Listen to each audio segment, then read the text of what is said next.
Hello and welcome to a special combined episode of the Becker's Healthcare, the Becker Business, and Becker Private Equity podcast. My name is Chanel Bunger. Today I have the privilege of speaking with Chris Palmieri, the founder and general partner at Winter Street Ventures, who joins the podcast today to discuss the firm launching its first independent investment vehicle, Winter Street Ventures Fund One, aiming to raise $100 million to support technology-enabled healthcare companies.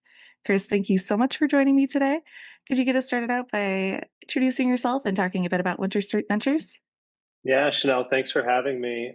So I've been in healthcare now for 30 years and was blessed to be CEO of six different large health insurance and care delivery organizations across my career, and have been involved in venture investing for probably the last 15 years.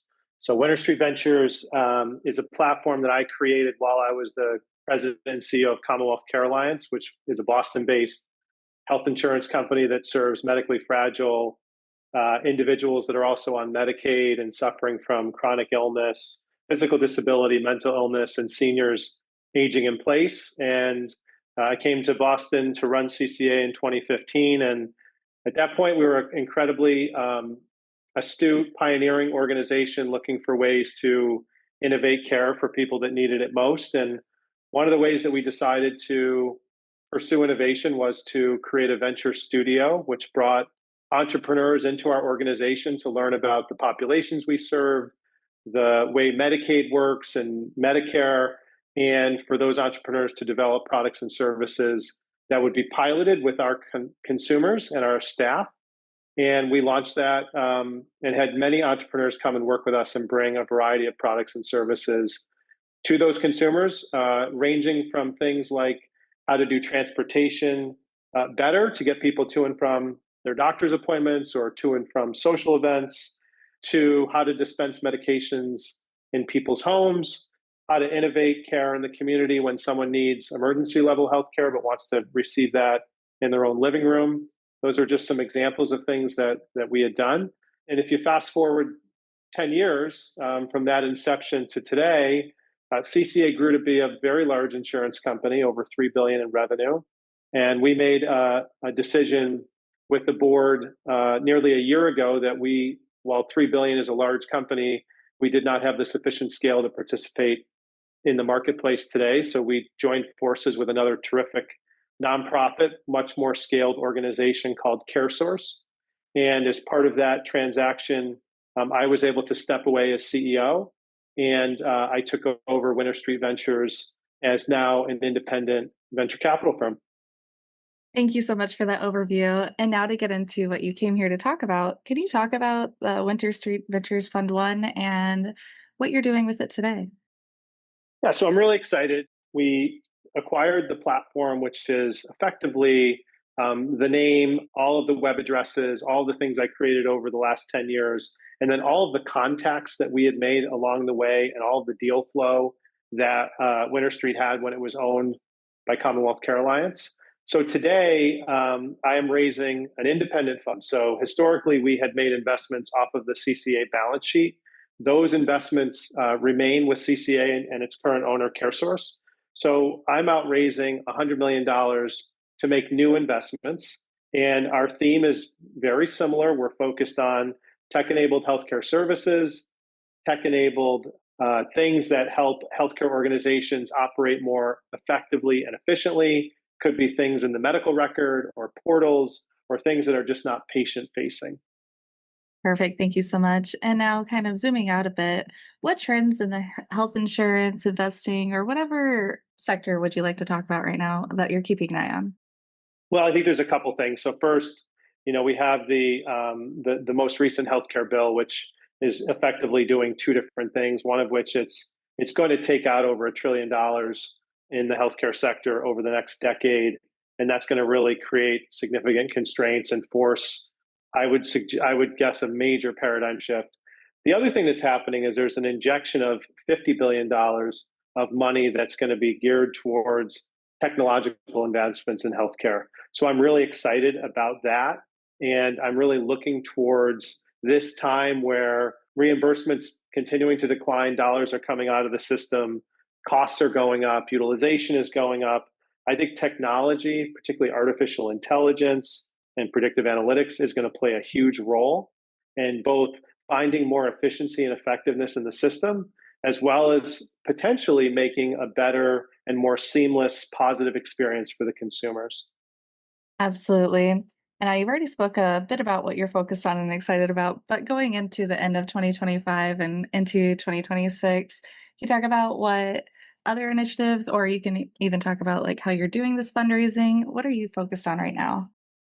So our source of funds on the fundraising is we're targeting high net worth individuals and family offices predominantly that are interested in investing their money in alternative investments like venture, and we're having a great success so far. We really just launched officially right after Labor Day, but we've been having conversations throughout this past summer, and particularly in healthcare, I continue to be focused on moving the location of healthcare services into the home and the community, which is where the consumers, I think, are best served that really need healthcare. I continue to be focused on people with chronic illness and individuals that are using the healthcare system quite a bit, and how to make that experience for the consumer more effective, more efficient, more user friendly, and hopefully less costly for the entire system. I have been focused on the behavioral health sector, which includes substance use disorder, people with severe and persistent mental illness, people really focused on wellness and outpatient mental health services. So that continues to be an area. And in the background, artificial intelligence is going to be the engine that powers all of this. So I think that we're going to continue to see the adoption of more artificial intelligence type technology that's going to enable all aspects of healthcare. And we're looking for companies that are really leveraging this in any of the things that I just described, as well as a variety of other areas. Got it. Got it. And I could tell, like in this short conversation, that you're very passionate about what you do. And with that, could you share some advice for evolving leaders looking to have that same passion, drive, and success in their careers as you have? I jumped into healthcare when I was very young and was sort of, I should say, pulled into it because all of my family, in some way or another, worked in healthcare. My uncle owned nursing homes. My older siblings were nursing home administrators, and I decided nearly 30 years ago that I wanted to also enter healthcare, but I wanted to focus on care delivery and managed care, and at that point, health maintenance organizations. That I was really fascinated by the push for an insurance company to try to keep somebody as healthy and well as possible, and accessing primary care. And I learned over 30 years that that's actually pretty difficult to get people to both engage in primary care and live the healthiest lifestyles on their own. And I continue to be really focused on those aspects. I'm also focused on individuals that use a lot of healthcare, so people that have physical disability and mental illness. One of my siblings suffers from physical disability he was born with and some mental illness, and he continues to live independently now at 67 years old in the community, and is doing quite well. So services and companies and technology that's going to support folks with that profile is something that makes me very passionate. So, my advice to people that are entering this field is, first of all, it's more than just a way to make a living. It has to be, in my opinion, a calling, and you have to get excited about this because these are services that are people's safety net and people's lifeline and people's access points to having a full and better life. So if that gets you super excited and you want to jump out of bed and do it, despite all the challenges that we read about each and every day in the newspaper of what's wrong with healthcare, then I would say you got to jump in with 2 feet. If it's something that you don't feel really good about, there's a lot of other ways, I think, to make a living. So, and I think for a lot of people, healthcare truly is a calling, whether you're on the administrative side or you're a registered nurse or a physician that's on the front lines. Excellent advice. Well, Chris, I want to thank you for your time today. But before I let you go, is there anything else that listeners should know? No, I think you covered it, and for me, this is a bit of a pivot. I've stepped away from being a full time CEO to be a full time investor with my own fund, and my hope is to help aspiring CEOs and entrepreneurs that are learning and building companies for the first time, maybe the second time, be better at what they're capable of doing, and and enable their products and services to see the marketplace and for consumers to access them and see all the good that can come of it. So I really appreciate your time today, Chanel. Of course. Well, Chris, I want to thank you once again for your time today and for sharing your insights on the Becker's podcast. Thank you so much. Take care. Have a wonderful day.